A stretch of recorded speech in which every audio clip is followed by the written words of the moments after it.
예.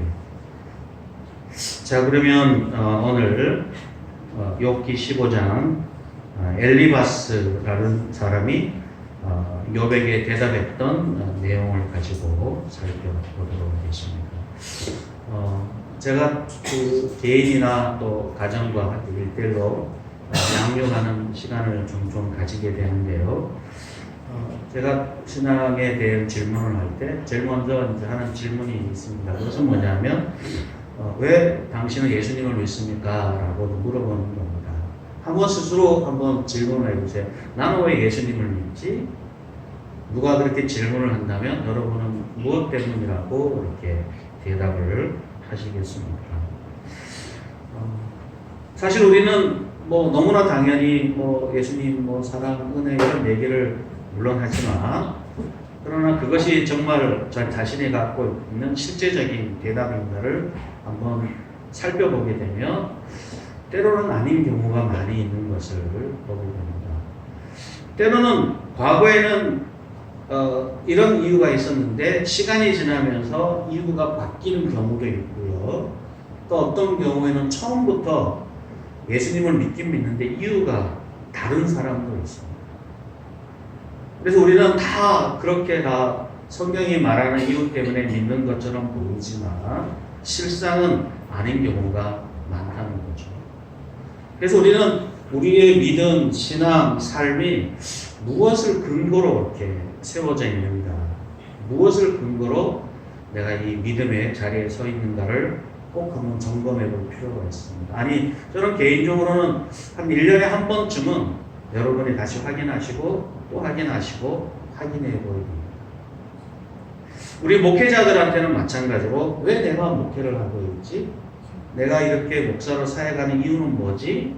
라고 이렇게 질문을 던질 때 처음에는 좀 괜찮은 대답을 우리 신학교 처음에는 주로 해요.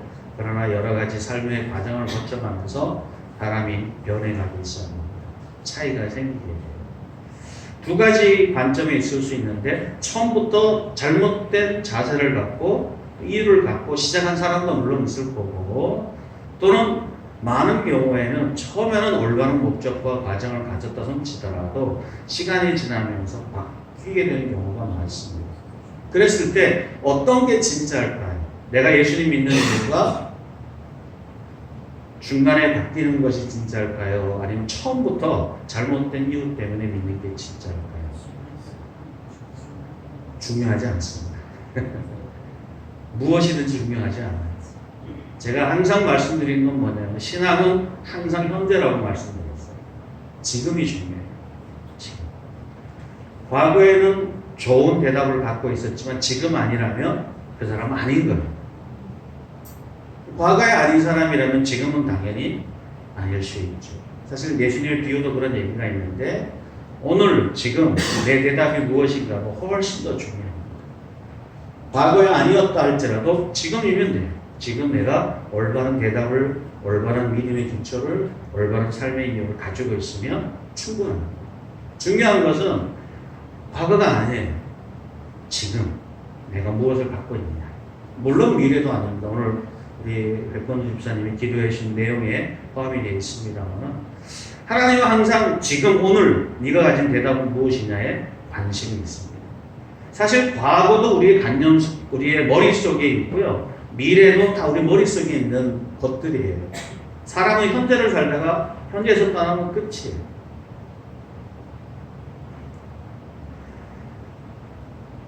그래서 많은 사람들이 오늘 내가 가진 대답이 무엇이냐에 대한 질문을 사실 썩 하기가 어려워합니다. 왜냐하면 잘못되었거나 변모되었거나 틀렸을 가능성이 좀 더 높아지기 때문에 그렇죠. 사실 그것은 주변의 여러 환경과 조건 때문일 수도 있습니다.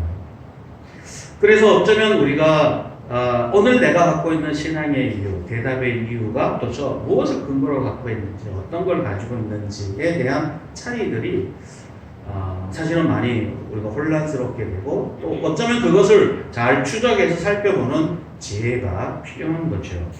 사실 오늘 본문에 나오는 이 엘리바스와 욥은 같은 기초를 갖고 있는 사람이었습니다. 그런데 상황이 바뀌었어요. 욥은 여러 고난과 아픔을 통과하면서 자기가 지금까지 붙잡고 있었던 신앙의 기초, 믿음의 기초, 삶의 기초가 흔들리기 시작했습니다. 그것으로 자기의 오늘을 설명할 방법이 없었어요. 그래서 내가 지금 갖고 있는 이 대답들로 충분하지 않으니 내가 어떻게 이 문제를 내가 대답을 할 수 있지? 하나님은 정말 어떤 분인지? 나는 도대체 뭘 믿고 있었던 거지? 내 삶의 이런 상황과 문제들 앞에서 하나님은 도대체 무슨 대답을 갖고 있지? 나는 어떻게 살아야 되지? 라는 이런 여러 가지 질문들을 하게 되는 거죠. 새 친구들은 여전히 그들이 갖고 있는 그 대답들이 있었어요. 어쩌면 그것은 욥이 과거에 가지고 있던 기초와 같은 전제를, 기초를 갖고 있는 사람이었죠. 그래서 끊임없이 자기가 갖고 있는 기초를 갖고 욥이 하고 있는 그런 질문들에 대해서 다시 반대로 대답을 하고 있는 겁니다. 엘리바스의 대답을 하나로 정리해 보면 오늘 제목과 같습니다. 우리는 경험과 전통을 따라야 한다. 그것이 절대적이라고 생각을 하는 거죠. 그것이 우리가 갖고 있는 신앙의 기초고 신앙의 대답이고 그것이 틀리지 않았다라고 그렇게 견고하게 대답을 하고 있습니다. 그러나 욥은 그것으로 충분하지 않다고 계속 얘기하는 거죠. 그런 면에서 단순하게 지금 지금 엘리바스와 욥, 다시 이름은 뭐 우리가 몰라도 괜찮습니다. 엘리바스와 욥의 이 질문의 과정에서 내가 갖고 있는 신앙과 삶의 기초는 도대체 무엇이지? 라는 이 질문에 대한 대답을 서로 상반되게 하고 있는 거예요. 표현은 사실 다 엘리바스나 또는 새 친구들의 대답이나 욥에 나오는 대답들은 다 좋은 대답들이에요. 다 표현이 너무 멋있고 가치가 있고 의미가 있어요. 그러나 그 깊은 전제, 다시 말하는 기초, 믿음에 대한 기초, 이 내용이 조금 달라요. 사실 어쩌면 이것은 오늘날 우리의 신앙을 살고 있는 사람들에게 질문을 해본다면 당신은 왜 예수님을 믿습니까? 라고 얘기한다면 아마 그 근거나 이유가 겉으로는 비슷해 보이지만 그러나 그 근본된 이유는 엄청난 차이가 있을 수도 있습니다. 때로는 그 대답이 잘못된 줄을 알면서도 그것밖에 대답할 수 없어서 하는 분들도 있을 수 있다는 거죠. 자, 그러면 우리가 일단 엘리바스의 입장에 서서 한번 그 대답하는 내용을 살펴보시면 도움이 되리라 생각이 드는데요. 먼저 PPT 하나 넘겨주시면 엘리바스는 이렇게 대답합니다. 지혜로운 자가 어찌 헛된 지식으로 대답하겠느냐. 자기가 지혜로운 자라는 거죠. 지혜로운 사람은 헛된 지식으로, 잘못된 지식, 가치 없는 지식으로 대답할 수 없다는 거죠. 사실 이 헛된 지식이나 잘못된 지식은 사실 욥이 말했던 방식 또는 욥이 말하는 것과 같은 내용이 될 것입니다. 어찌 3절에 보면 어찌 도움이 되지 아니하는 이야기 무익한 말로 변론하겠느냐. 내가 너하고 얘기해봤자 도움도 안 되고 뭐 무익하고 말할 필요가 없다는 거죠. 그것은 나는 지혜롭고 너는 어리석은 자이기 때문에 네가 계속 그렇게 자기 주장만 하고 있는다면 내가 너한테 해주는 말이 다 쓸데없는 말이 된다는 거죠. 그러니까 지금 여기 이 1절에서 16절까지 해서 특히 첫 번째 2절부터 6절 사이에서 욥이 하는 모든 대답은 어리석은 말이고 네가 말하는 것 자체가 너 스스로를 정죄하는 말이다. 내가 나같이 지혜롭고 똑똑한 사람이 너를 이렇게 말 대답해 주는 게 다 쓸모가 없다. 이런 얘기를 하는 거예요. 그러면서 그 이유를 얘기하는데 7절에 보게 되면 이렇게 얘기합니다. 내가 제일 먼저 난 사람이냐? 산들이 있기 전에 내가 출생했느냐? 이렇게 얘기합니다. 그러니까 욥이 이걸 보면 되게 흥미로운데 10절에도 이렇게 나와 있어요. 우리 중에 머리가 흰 사람도 있고 연로한 사람도 있고 내 아버지보다 나이가 많은 사람도 있느니라.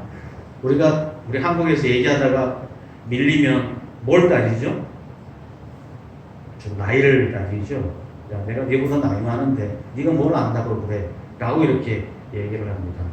교회에서도 많이 써먹는 수단이에요. 제가 이제 점점 그 수단을 쓸 수 있는 나이가 돼가고 있습니다. 말하다 막히면 너 몇 살이야? 이러면 이제 다 해결되는 거예요. 사실 세상 사람들은 이런 나이가 있다는 것은 경험이 많다는 것이고 그 경험이 반대로 지식이 상대적으로 비례해서 많이 있다라고 우리는 생각을 하죠. 물론 다 맞는 얘기는 아닙니다. 경험이 중요하지만 그러나 경험이 절대적이진 않아요. 그러나 이 욥하고 얘기할 때 있어서 이 엘리바스는 바로 자기가 나이가 많고 경험이 많고 너는 뭐 나보다 나이가 어리고 또 경험도 적은데 네가 나한테 이렇게 대답하는 것은 야 니랑 나랑 수준 차이가 있는데 어떻게 그렇게 얘기할 수 있니? 라고 이제 대답을 하고 있는 것이죠.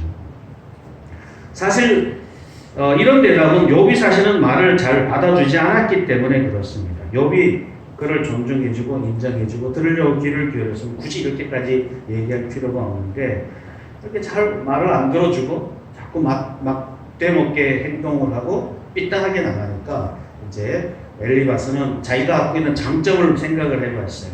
내가 이 사람을 잘 설득할 수 있는 방식이 뭘까? 그게 좋은 놈이든 나쁜 놈이든 그렇게 얘기를 하게 되는 것이 내가 나이도 많고 너보다 너 아버지 뻘이고 훨씬 뛰어난 그러니까 내가 너보다 지식이 딸릴 수도 없고 경험이 딸리지도 않고 아는 것도 적지 않은데 왜 내 말을 잘 듣지 않냐 라고 이렇게 도전을 하고 있는 것이죠. 그래서 이제 7절부터 16절까지는 그렇게 얘기하고 있습니다. 그런데 이제 그렇게 얘기하는데도 이 욥의 태도가 마음에 안 드는 거예요. 여기 보면 여기 기록이 안 되어 있는데요. 여기 보면 12절에 되게 재밌어요. 어찌하여 내 마음에 불만스러워하며 내 눈을 번뜩거리며 느낌이 살아나지 않습니까?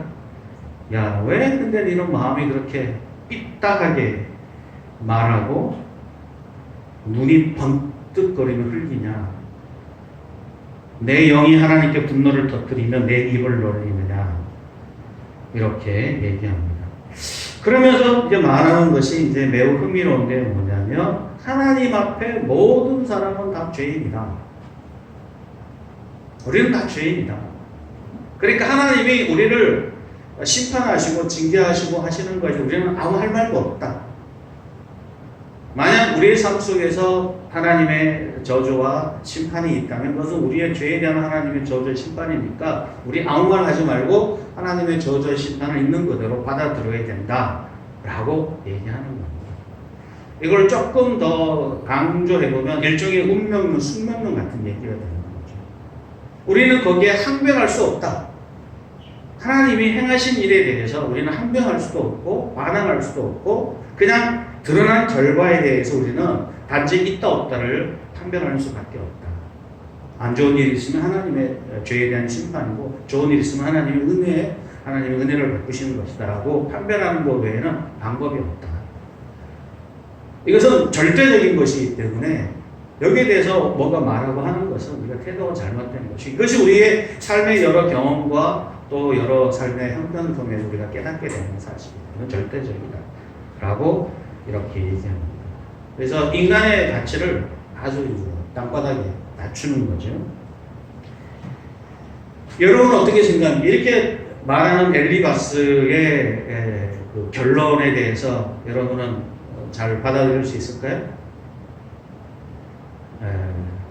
사실 이 엘리바스의 이야기는 일종의 성공한 사람들의 이야기예요. 그죠? 잘 나가는 사람은 그렇게 얘기할 수 있어요. 그러나 욥처럼 하나님 앞에 거룩하고 의미 있고 가치 있게 살려고 애쓰는 사람이 어느 날 갑자기 하나님의 선한 나의 노력과 수고에 상관없이 고통과 아픔이 있고 길이 막히고 결과가 주어지지 않았을 때 그것을 있는 그대로 받아들이라는 얘기는 그거 하지 말라는 얘기와 똑같은 거예요. 할 수 없다는 얘기와 같아요. 여러분이 평생에 하나님 앞에서 거룩한 여성을 살기 위해 애를 쓰고 있는 것들이 어느 날 길이 막혔을 때 나의 모든 노력이 다 쓸모없고 가치가 없고 잘못됐다고 말한다면 부정해버린다면 그걸 쉽게 받아들일 수 있을까요? 내가 평생 자녀를 잘 키우기 위해서 평생 수고했는데 모든 환경도 만들고 무슨 공자 얘기 무슨 누구 얘기 따라가면서 세상이 말하는 방식도 고려하고 하나님의 마음을 잘 헤아려서 그 아이를 양육하기 위해 애를 쓰고 수고했는데 말씀으로 키우려고 뭐 주일학교도 보내고 큐티도 시키고 공부도 열심히 시키고 했는데 애가 점점 이상해지고 망가지고 잘못됐어요. 그걸 그냥 있는 그대로 받아들여야 돼? 되게 어렵지 않아요? 되게 힘들죠. 어렵죠. 엘리바스는 지금 그 얘기를 하는 거예요. 네가 뭔가 잘못했겠지. 너가 뭐 실수한 게 있지. 인간이 다 실수하고 잘못하고 부족하니까 애가 이렇게 된 건 할 수 없어. 어쩔 수 없는 거야. 당연한 거야. 인간이 뭐 삶이 그렇지 뭐. 그걸 왜 못 받아들여라고 얘기하는 것입니다. 어쩌면 이런 비관적인 현실에 대한 이해는 사실 어쩌면 우리의 삶의 자리에 숙명과 운명론으로 빠져서 우리가 하고 있는 모든 선한 시도, 의로운 시도, 노력들을 무기력화시켜버려. 할 필요가 없거나 하지 않거나 또는 아무렇게나 해도 괜찮다라고 말하게 합니다. 어쩌면 하나님을 믿는데도 불구하고 그렇게 살아가는 사람들이 의외로 많이 있다는 거죠. 아무렇게라서라도 어차피 하나님이 결론을 정해줬으니 우리가 이렇게 노력하는 것은 쓸모없다, 가치 없다 라고 결론을 내립니다. 의외로 이런 대답들을 꽤 많이 배운 사람이, 꽤 지위 있는 사람이, 꽤 능력 있는 사람들이 이런 질문을, 이런 대답을 가지고 있는 경우가 매우 많습니다. 왜 그럴까요? 경험이 있기 때문에 해봤자 도움이 안 됩니다. 하나님의 교회에 무슨 희망이 있냐? 해봤자 소용이 없다. 인간의 죄성이 우리의 아무런 노력이 아무런 결론을 내지 못한다. 그거 다 해봤자 소용이 없다. 설교 잘하는 건 쓸모없어. 성경 공부 해봤자 소용이 없어. 인간의 죄가 그걸 다 뒤엎어버려. 열심히 예배드리는 거 해봤자 쓸모가 없어. 그렇게 열심히 예배드려봤자 다 소용이 없는 거야. 이렇게 결론을 내리는 거죠. 말을 들을수록 절망감과 패망감이 들지 않습니까? 만약 우리가 열심히 했는데 만약에 뭐 성도가 숫자가 늘고 사람들이 뭔가 변화가 생기고 우리가 한 결과들이 턱턱 주어지는 사람들에게는 이런 말을 거꾸로 내가 이렇게 열심히 하는 게 의미 있고 가치 있는 것은 결과 때문에 보장을 받으니까 얘기할 수 있는 거예요. 그러나 그렇게 되지 않는 교회, 그렇게 되지 않은 개인, 그렇게 되지 않은 공동체를 보면 너희들의 죄 때문에 그렇고 너네 잘못이 있어 그렇고 너는 어쩔 수 없어라고 낙인을 찍어버리게 되는 거죠. 저는 많은 사람들이 이런 질문과 이런 대답들을 하는 경우를 종종 보면서 이것이 뭔가 많이 왜곡되어 있다는 생각을 해보게 됩니다. 제가 두 구절을 준비했는데 하나만 좀 구절을 볼까요? 사무엘상 22장 1절 5절입니다. 같이 한번 읽어보겠습니다. 그러므로 다윗이 그곳을 떠나 아둘람 굴로 도망하매 그의 형제와 아버지의 온 집이 듣고 그리로 내려가서 그에게 이르렀고 환난당한 모든 자와 빚진 모든 자의 마음이 원통한 자가 다 그에게로 모였고 그는 그들의 우두머리가 되었는데 그와 함께 한 자가 400명 가량이었더라. 다윗이 거기서 모압 미스베로 가서 모압 왕에게 이르되 하나님이 나를 위하여 어떻게 하실지를 내가 알기까지 나의 부모가 나와서 당신들과 함께 있게 하기를 청하나이다 하고 부모를 인도하여 모압 왕 앞에 나아갔더니 그들이 다윗이 요새에 있을 동안에 모압 왕과 함께 있더라. 선지자 갓이 다윗에게 이르되 너는 이 요새에 있지 말고 떠나 유다 땅으로 들어가라. 다윗이 떠나 헤레 숯불에 이르니라. 사실 지금 다윗은 사울에게 쫓기고 있는 상황입니다.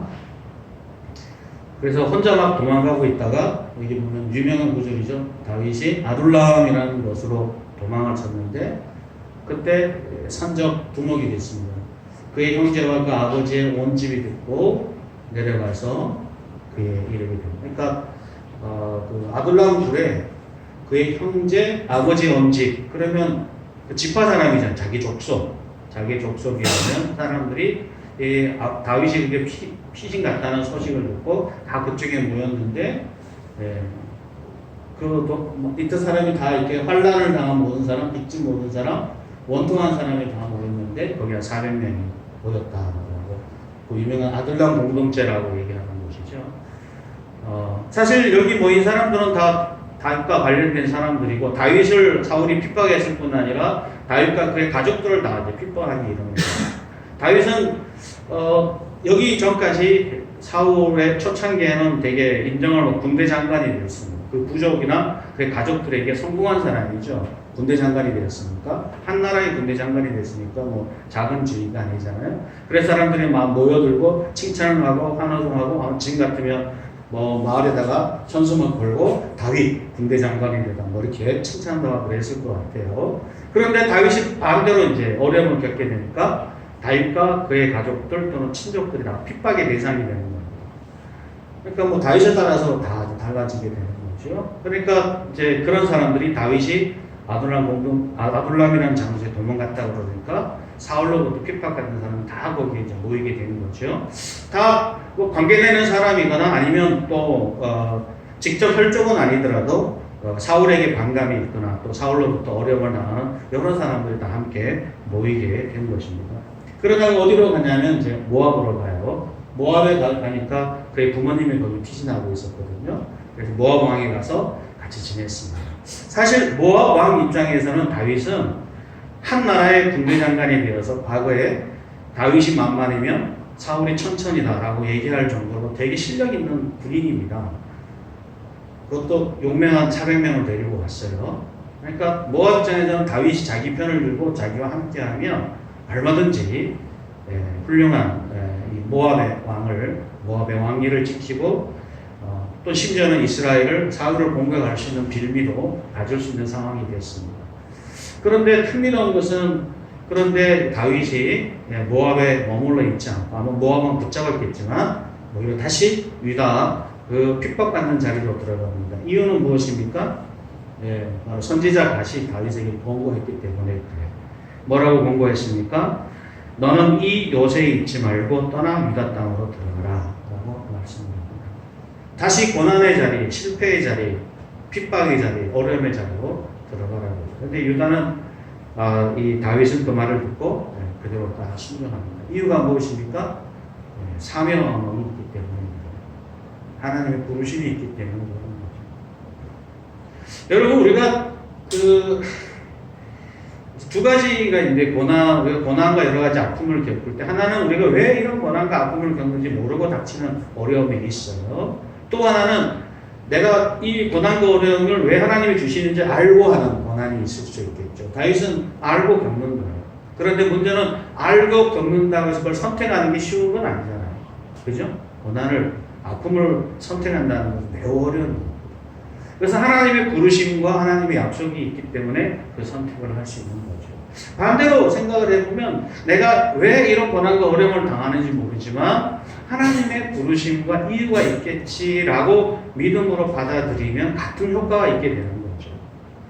이유가 있든지 없든지 상관없이 이 모든 것들이 하나님의 뜻과 하나님의 계획 속에 있음을 받아들였을 때 받아들이는 것이 매우 좋습니다. 그죠? 사실 성경은 끊임없이 이런 일들이 이제 반복이 됩니다. 어찌 보면 욥이 당하는 고난과 어려움을 어찌 보면 이미 그들이 갖고 있는 경험적으로 또는 삶의 이야기를 통해서 갖고 있는 대답들을 가지고 넌 그거 틀렸어. 그건 운명이야. 숙명이야. 너는 그럴 수밖에 없어. 너 죄 때문에 그런 거니까 무조건 받아들여. 라고 이 절대적으로 밀어붙이는 곳에서 아니야. 이유가 있어. 하나님의 뜻이 하나님의 계획이 있어. 라고 받아들이는 것은 상황은 똑같지만 그것을 처리하는 방식은 매우 달라지는 거예요. 그죠? 내가 하나님의 뜻과 계획, 이유를 붙들고 가면 이것을 내가 돌파하거나 견뎌내거나 싸워야 될 이유를 내가 가질 수 있게 되는 거예요. 근데 내가 그 이유와 그거를 마치 여기 엘리바스처럼 너 죄 때문에 너 어쩔 수 없어. 넌 무조건 당해야 돼. 그럴 수 없어. 넌 운명이야. 라고 이렇게 받아들이는 것은 우리를 매우 비참하고 끌려가는 기분이 들죠. 노예상에 개장사에 끌려가는 개처럼 나는 개니까 당연히 죽어야지. 어쩔 수 없어. 죽어가는 사람처럼 잡히게 된다는 거예요. 그것은 좋은 태도가 아니죠. 잘못된 것입니다. 우리의 삶의 자리에 오는 이런 모든 우리의 삶의 자리에 내가 이렇게 잘못된 결론과 가르침을 절대적으로 여기고 그것을 무조건 붙드는 것은 매우 위험하다는 겁니다. 그걸 좀 더 우리가 살펴볼 수 있는 내용이 그 다음 구절에 나오게 되는데요. 17절부터 38절까지 물론 한 25절까지만 보도 될 것 같아요.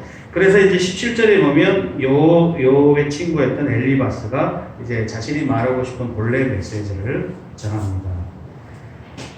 이렇게 얘기하죠. 17절, 내가 너에게 보이리니 내게서 들어라. 내가 본 것을 설명하리라. 이제 내가 하고 싶은 얘기를 한다는 거죠. 18절에 보면 이렇게 얘기합니다. 지혜로운 자들이 정하여 준 것이니 그들의 조상에게서 숨기지 아니하였느니라. 그러니까 지금 내가 하고 있는 것은 내가 지혜로운 사람으로서 얘기하는 거고, 그것은 조상들로부터 내려온 것이다. 경험을 이게 연결되면 뭐가 되는 거죠? 전통이 됩니다. 역사가 되는 겁니다. 그것을 근거로 얘기하는 거예요. 그것을 근거로. 그러니까 지금 단순하게 어떻게 보면 엘리바스는 자기가 나이 많은 거 하나만 의지해서 하는 건 아니에요. 내가 가진 경험들이 지금까지 우리의 조상들을 통해서 들었던 많은 이야기들과 연결시켜서 그것을 절대화시키는 거. 내가 하는 말이 진짜다. 이게 진짜 하나님의 뜻이다. 이게 하나님의 오랫동안 우리가 축적된 뜻이고 계획이니까 너 이거 듣는 게 되게 중요해 라고 얘기를 하는 겁니다. 그 다음은 다 그것이 하나님께서는 항상 어떻게 일하셨냐면, 우리가 조상들을 통해서 배운 바가 무엇이냐면, 악인은 그의 평생에 20절에 나오죠.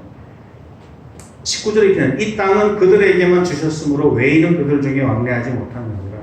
그래서 20절에 그 말에 이르기를, 우리 조상들이 말해준 말에 의하면, 악인은 그의 일평생에 고통을 당하며 포악하는 자의 횟수는 정해졌으며 그의 귀에는 무슨 소리가 들리고 그의 평안할 때는 멸망시키나 그 얘기를 했니. 다 그 얘기예요. 우리 하나님께서는 악인을 심판하시고 저주하시고, 그래서 그들은 헤매고 음식을 구하고 흑암의 날에 가까우고, 그래서 24절에 환난과 역경이 그를 두렵게 하고 싸움을 준비한 자는 그를 찾아 이기리라. 왜냐하면 25절에 이는 그의 손을 들어 하나님을 대적하며 교만하며 젖는 자에게 힘을 과시하였습니다. 이 얘기를 왜 하는 거예요? 바로 그게 너라는 거예요. 여기 바로 네가 바로 그런 사람이라는 거예요. 네가 지금 고난과 어려움이 있는 거 보면 너 악인이다. 너 죄인이다. 빨리 인정해라. 그리고 네가 그렇게 말하는 거 보니까 너는 더더욱 하나님으로부터의 심판과 저주가 준비되어 있다. 빨리 돌이키라는 거죠. 그래서 그런 사람이 어떤 사람인지를 26절 이하에 쭉 설명을 하고 있어요. 읽어보면 되게 재밌어요. 그는 목을 세우고 방패를 들고 하나님께 달려더니 그의 얼굴에는 살이 찌고 허리에는 기름이 엉겼고 그는 황폐한 성읍 사람이 살지 않은 집 돌무더기가 될 곳에 거주하였습니다. 29절에 보면 또 이래요. 그는 부유하지 못하고 재산이 보존되지 못하고 그의 소유가 땅에서 증식되지 못할 것이라. 이 얘기를 거꾸로 얘기하면 이 세상에서 가난하고 힘없고 이런 사람들은 다 하나님의 저주의 결과라는 거예요. 하나님의 심판의 결과라는 거예요. 이렇게 얘기하면 여러분 어떠세요? 여러분은 그건 뭐예요? 그건 뭐예요? 나는 그건 뭐야?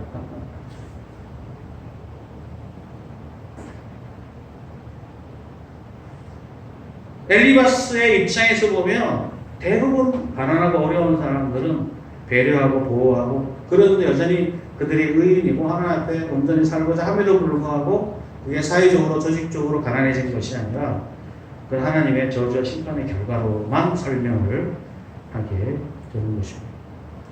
여러분 이걸 받아들일 수 있겠어요? 사실 제가 처음에도 말씀드렸지만 욥도 처음부터 그렇게 생각했어요. 그렇게 생각한 이유가 뭐죠? 자기가 부자였기 때문에, 성공했기 때문에, 잘 살고 있었기 때문에, 동방에서 가장 큰 자는 얘기를 들었고 수많은 종들을 데리고 있었고 자녀가 넉넉했습니다. 그러니까 이렇게 자신 있게 당당하게 얘기했었어요. 그리고 자신은 그 부유함을 지키기 위해서 하나님을 경건하게 살아왔던 시도가 있었어요. 그래서 자기는 이렇게 생각해요. 내가 이렇게 부유하고 번성한 것은 내가 하나님을 경건히 섬겼기 때문에 얻은 결과라고 확신을 했어요. 그런데 내가 그렇게 경건히 살고자 했음에도 불구하고 가난해지고 어려워지고 나니까 한 방 맞은 거죠. 왜 이렇지? 이게 왜 안 되지? 왜 이게 무너지지? 지금까지 엘리바스와 똑같은 관점과 이해로 자기의 부유함과 자신의 넉넉함을 자신의 경외하면서 찾던 그의 생각이 한 번에 무너진 거죠. 그러니까 자신이 과거에 했던 그 지식을 갖고 엘리바스가 지금 얘기를 했을 때 두려워지게 되고 화가 나고 뭐 엘리바스 말대로 덤벼들어서 얘기하는 것처럼 되고 말았습니다.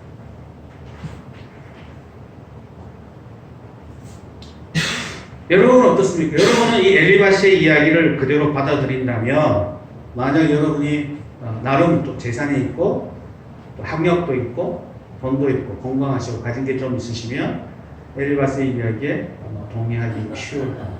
그렇지, 맞아. 그러나 만약 우리가 가난하고 하고 싶은 대로 되지 않고 실패를 거듭하고 있고 어려움 속에 있고 많은 빚을 갖고 있고 원하는 말을 갖고 있지 않다면 우리는 이 말 앞에 우리는 죄인으로 하나님의 심판에서 벗어날 수 없는 아무것도 시도할 수 없거나 해도 소용이 없는 그런 자리에 서 있는 사람이 되고 갑니다. 다음 성경 문제 하나 볼까요?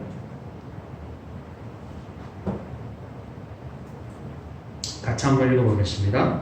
바리새인들과 또 서기관 중 넷이 예루살렘에서 와서 예수께 모여들었다가 그의 제자 중 네 사람이 부정한 손, 곧 씻지 않은 손으로 떡 먹는 것을 보았더라. 바리새인들과 모든 유대인들은 장로들의 전통을 지켜 손을 다 씻지 않고서는 음식을 먹지 아니하며 또 시장에 돌아와서도 물을 뿌리지 않고서는 먹지 아니하며 그 외에도 여러 가지를 지켜오는 것이 있으므로 잔과 주발과 옷버릇을 씻으니라. 이에 바리새인들과 서기관들이 예수께 묻되 어찌하여 당신의 제자들은 장로들의 전통을 준행하지 아니하고 부정한 손으로 떡을 먹나이까 이르시되 이사야가 너희 외식하는 자들에 대하여 잘 예언하였도다. 기록하였으되 이 백성이 입술로는 나를 공경하되 마음은 내게서 멀도다. 사람의 계명으로 교훈을 삼아 가르치나니 나를 헛되이 경배하는도다 하였느니라. 너희가 하나님의 계명을 버리고 사람의 전통을 지키느니라. 또 이르시되 너희가 너희 전통을 지키려고 하나님의 계명을 잘 버리는도다. 여기 좀 뒷부분에 있는데요. 예수님께서 장로의 전통을 지키는 것이 틀렸거나 잘못됐다고 얘기하는 건 아니에요. 사실 우리가 뭐 밖에 들어와서 손 씻는 게 지금 생각에 위생적으로 얼마나 깨끗하고 좋아요. 그죠? 뭐 거기는 다 방해하고 바람이 많이 부는 데이기 때문에 손발에 있는 먼지가 끼고 위생상으로는 안 좋죠. 그러니까 그것을 뭐 그냥 개인이 위생상의 문제가 아니라 이렇게 종교적인 전통으로 만들어서 사람들이 손을 씻고 먹게 하면 틀림없이 지킬 테니까 도움이 되겠죠. 그리고 음식을 먹거나 또는 서로 교제하고 예배를 드리거나 뭔가 할 때 다 손을 씻고 하면 얼마나 좋습니까? 위생적으로. 근데 문제는 뭐냐면 이런 전통이 좋은 의도이지만 그러나 이 좋은 전통을 가지고 그렇게 하지 않는 사람을 정죄하고 비난하고 하기 위한 목적으로 사용되는 순간 이건 오용되게 돼버리게 되는 거죠. 여기서 말하는 하나님의 계명은 뭐겠어요? 서로 사랑하라는 거죠. 이웃을 배려하라는 거예요. 장로의 전통이 아무리 옳고 또는 유용하다 손치더라도 그것을 가지고 사람을 정죄하고 비판하는 도구로 쓰는 한 그거는 쓸모없는 것이에요. 여러분 이런 것이 교회에 너무 많아요.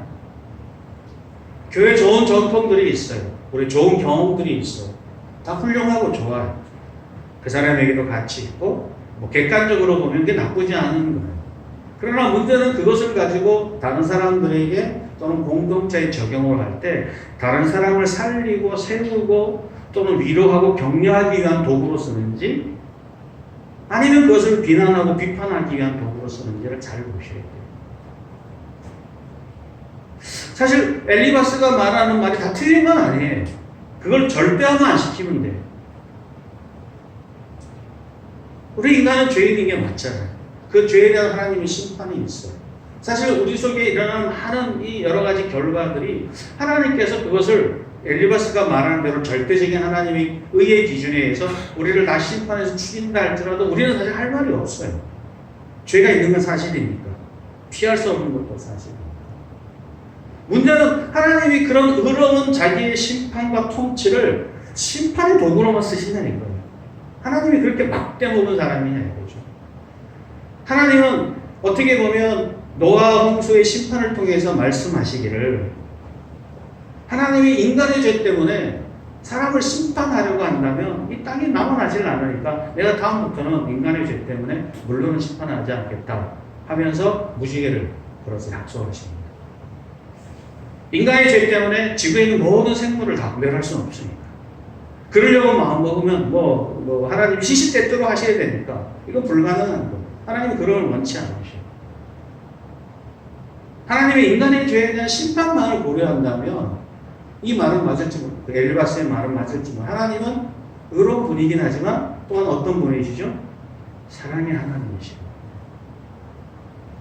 긍휼의 하나님이시고 자비의 하나님이시고 사실 인간은 하나님의 의로운 부분을 보면 하나님을 자랑할 수가 없어요. 하나님의 의로운 그 심판하시는 거룩하신 하나님 앞에서는 우리는 입이 딱 막히고 변명할 말이 없고 그냥 죽여주십시오라고 말밖에 못합니다. 마치 죄를 짓다가 걸린 사람들처럼 우리의 죄가 우리의 양심 속에서 끊임없이 나를 공격하기 때문에 할 말이 없어지게 되죠. 그러나 우리가 그럼에도 불구하고 하나님을 찬양하고 그럼에도 불구하고 하나님을 기뻐하고 그럼에도 불구하고 하나님께 소망을 가지는 이유는 그 심판의 하나님이 마땅히 우리를 심판하셔야 마땅함에도 불구하고 심판하지 않는다는 거예요. 우리를 구원해 주시고 사랑을 베푸시고 살 길을 열어주시고 새로운 가능성을 우리 열어주신다는 거예요. 그 자비의 하나님, 긍휼의 하나님, 거룩하신 하나님을 경험하게 해본 사람만이 이 사랑의 하나님의 깊이를 알죠.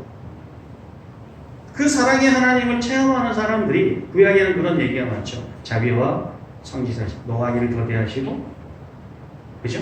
그런 하나님에 대한 찬양이 시편에 끊임없이 반복되는 이유입니다.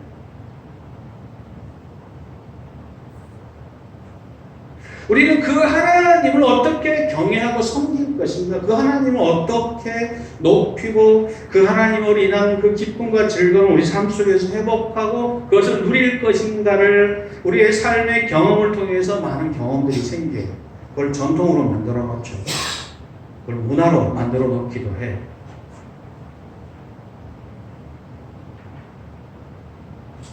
하나님을 정말 깊이 사랑하고 섬기기 때문에 예배를 드리자, 기도를 하자, 안식일을 지키자, 그죠? 이웃들을 좀 배려하자, 사랑하자. 여러 가지 규칙들을 정해요. 그게 유용하니까 함부로 말하지 않자. 도둑질을 만약에 내면 그러면 도둑질을 했다. 그러면 7배로 갚자. 율법이 만들어지죠. 그러니까 우리가 만드는 경험들과 전통들은 하나님의 의로움 앞에 살아가는 우리 인간이 어떻게 그 하나님의 사랑과 은혜 속에 살아가고 있는지를 확인하고 경험하고 나누기 위해서 만들어진 전통들이에요. 그게 좋은 거죠. 나쁜 것이 있을 수가 없잖아요. 나는 하나님을 잘 섬기는 데서 때때로 하나님 자꾸 잊어버리니까 나 금식할 거야. 금식에서 광야에서 기도했던 많은 믿음의 사람들처럼 나도 광야에서 기도함으로 하나님의 사랑을 회복하고 다시 하나님의 그분의 사랑을 전하고 증거하는 사람이 될 거야. 여기까지는 괜찮아요. 그러면서 옆에 사람, 왜 넌 금식 안 하냐? 이거 하면 되게 좋은데. 너 그것도 안 하는 거 넌 가짜야. 이렇게 가는 순간 잘못되는 거죠. 예배를 통해서 우리가 하나님에게 시선을 맞춤하고 내 삶의 자리를 점검하고 돌보는 거 얼마나 좋습니까? 가치가 있죠. 예배 안 드리는 것도 훨씬 좋아요. 더 좋은 거예요. 그러면서 옆을 봅니다. 왜 교회 안 하지? 그리고 또 신앙이라고 할 수 있어? 그렇게 하면 신앙이 다 잃어버리는데 쟤는 교회 예배도 다 빼먹고 하는 거 보니까 쟤는 하나님 믿는 사람 아니야. 이렇게 결론을 내는 거죠. 어쩌면 우리가 그 하나님을 섬기기 위해 가졌던 이 좋은 전통들이 무엇을 어떻게 쓰느냐를 보게 되면 항상 우리가 참 좋게 쓰기보다는 이렇게 왜곡되게 쓰는 경우가 많습니다. 좋은 의도로 만든 것을 잘못된 방식으로 쓰는 거죠.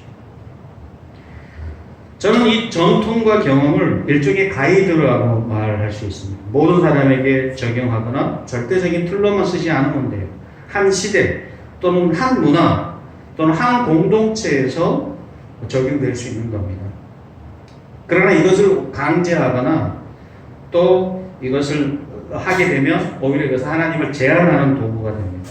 뭐 과거에 고기 먹는 문제도 그랬고 유대인의 절기 안식일 지키는 것도 그랬죠.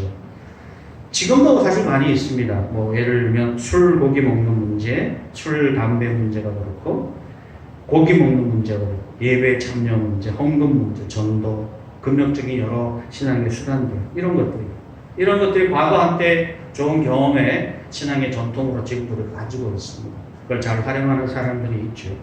그러나 그것을 좀 더 신앙의 좋은 수단으로 유익한 수단으로 쓰는 공동체가 있고 그거보다 우리는 이런 게 더 낫더라. 이걸 가지고 있어야지라고 하는 다른 전통을 가지고 있는 데가 있습니다. 아시는 것과 같이 외국 우리 한국만 벗어나면 우리는 여전히 과거에 술 담배 문제가 매우 중요한 전통으로 있어서 우리 공동체가 유지되고 있지만 미국이나 유럽에 가면 전혀 그런 데 거리낌이 없고 문제가 되지 않습니다.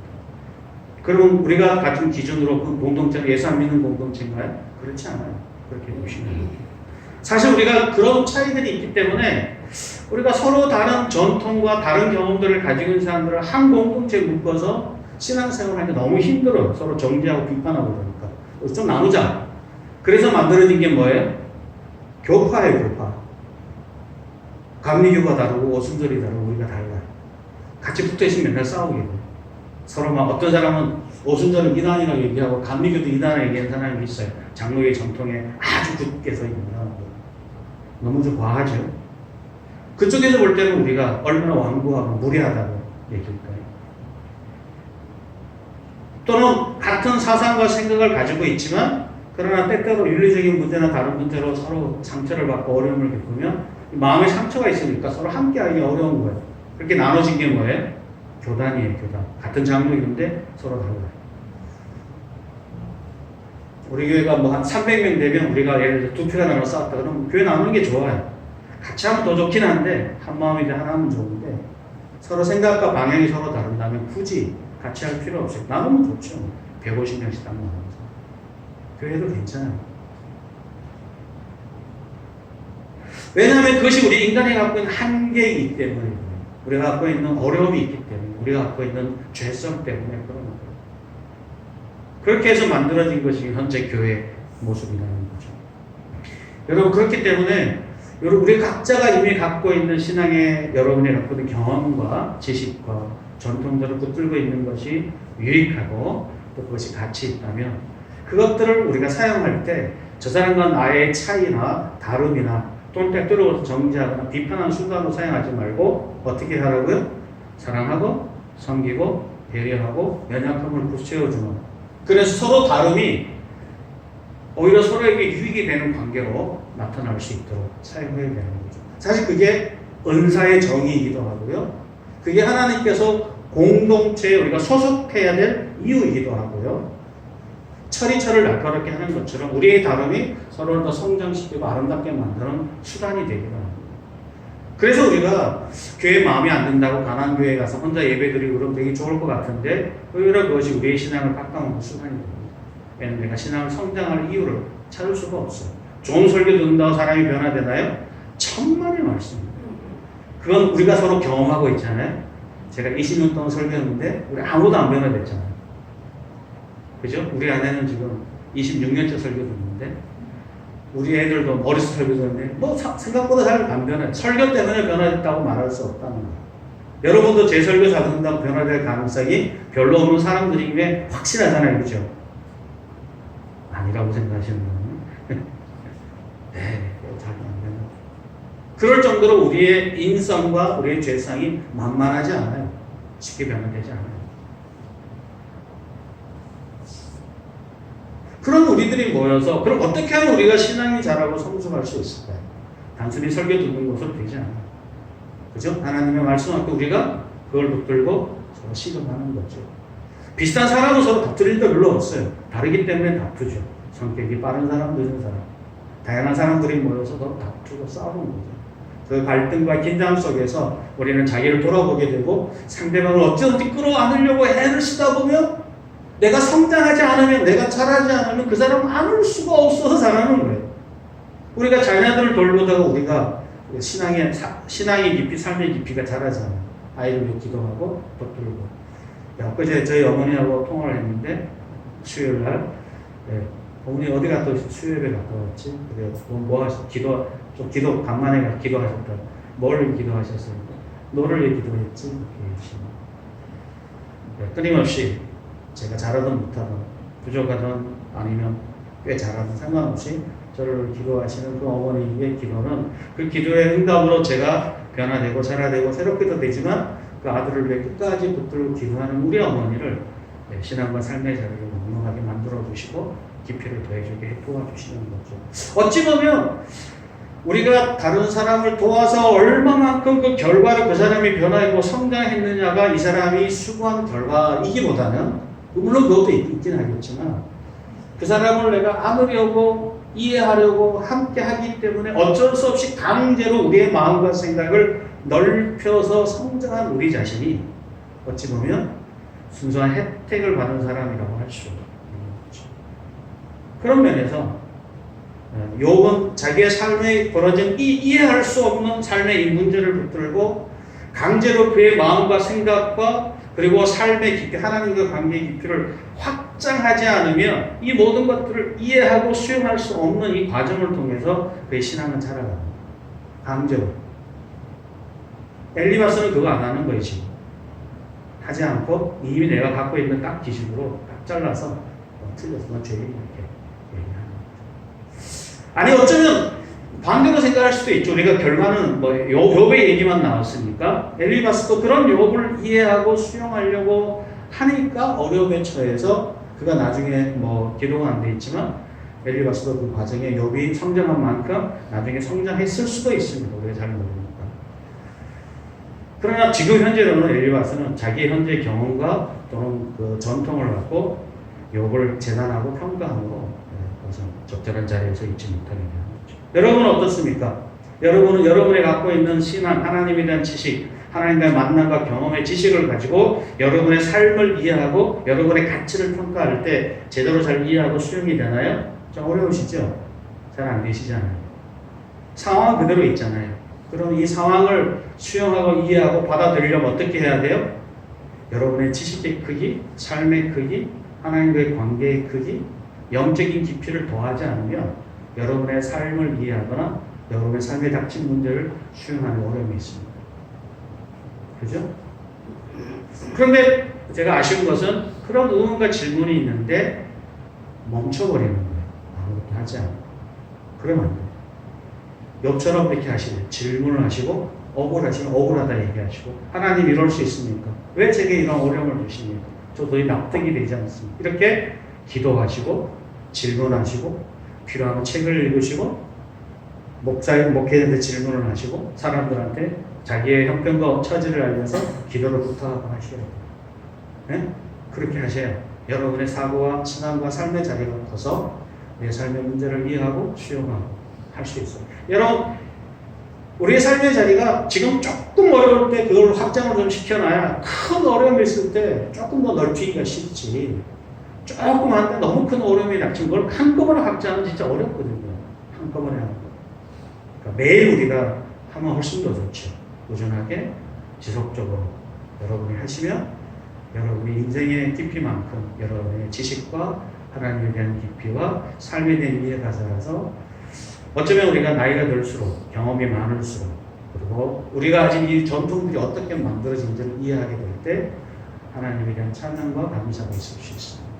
하나님께 소망이 있구나. 어쩌면 어떤 분이 그런 간증을 하셨던 것이 기억이 나요. 자기의 인생을 돌아보면서 내가 여러분에게 할 말은 이거밖에 없습니다. 나이 되게 많으신 분이 희신 분이셨는데 하나님은 사랑이십니다. 그 한마디로 다 설명을 하겠다고 얘기하시더라고요. 좀 그래야 멋지지 않을까요? 자질구레한 대답들로 설명하려고 하는 것이죠. 하나님은 정의하기도 어렵고 설명하기도 어렵습니다. 하나님은 사랑이기 때문에 여러분 그 사랑이 하나님을 믿고 따라가시는 하는 권면이 더 설득력이 있는 것 같아요. 제 설교보다는 저는 여러분 그 하나님 앞에 여러분의 문제를 붙들고 끊임없이 질문하시고 대답을 찾으시고 하나님을 만나심으로 은혜의 자리에 소망을 가지고 달려가시기를 주 이름으로 축원합니다. 기도하겠습니다. 하나님 아버지, 우리의 경험과 전통이 때때로 우리가 잘못 이해하고 또 잘못 사용해서 때때로 우리 자신을 망가뜨리기도 하고 다른 사람을 정죄하기도 합니다. 그럴 때 우리가 잘못된 결과를 얻을 수밖에 없습니다. 그러나 우리의 경험과 전통을 하나님의 은혜 앞에 겸손히 내려놓고 오히려 그것을 자기 자신의 격려하고 위로하고 소망을 가지고 살아가도록, 때로는 우리 지체들과 삶의 어려움 속에 있는 사람들을 공감하고 배려하고 사랑하고 그들을 위로하고 격려하는데 사용한다면 우리의 경험과 전통은 오히려 아름다운 열매가 되어서 우리 삶 속에 나타나게 됩니다. 하나님, 우리가 그 자리에 겸손히 서게 도와주옵소서. 때때로 많은 사람들이 이런 것들을 잘못 활용하거나 사용해서 많은 억압과 아픔 속에 눈물로 하루를 지탱하고 있고, 하나님에 대한 깊은 이해 없이 내려진 단답식의 대답을 가지고 하나님 어리석은 자리에서 힘겹게 살아가는 사람도 있습니다. 때로는 자살을 하기도 합니다. 하나님 믿지만, 힘은 있지만, 그러나 우울증에 사로잡혀서 자살을 합니다. 하나님, 욥은 자기의 삶을 영적 자살을 하거나 실제로 자기의 목숨을 끊지 않고 끊임없이 하나님 앞에 자신의 마음과 생각을 넓힐 수 있도록 질문을 합니다. 하나님, 저희도 그 질문의 자리에 서서 끊임없이 하나님을 온전히 알고자 하는 소망을 가지고 나아갈 수 있도록 도와주시옵소서.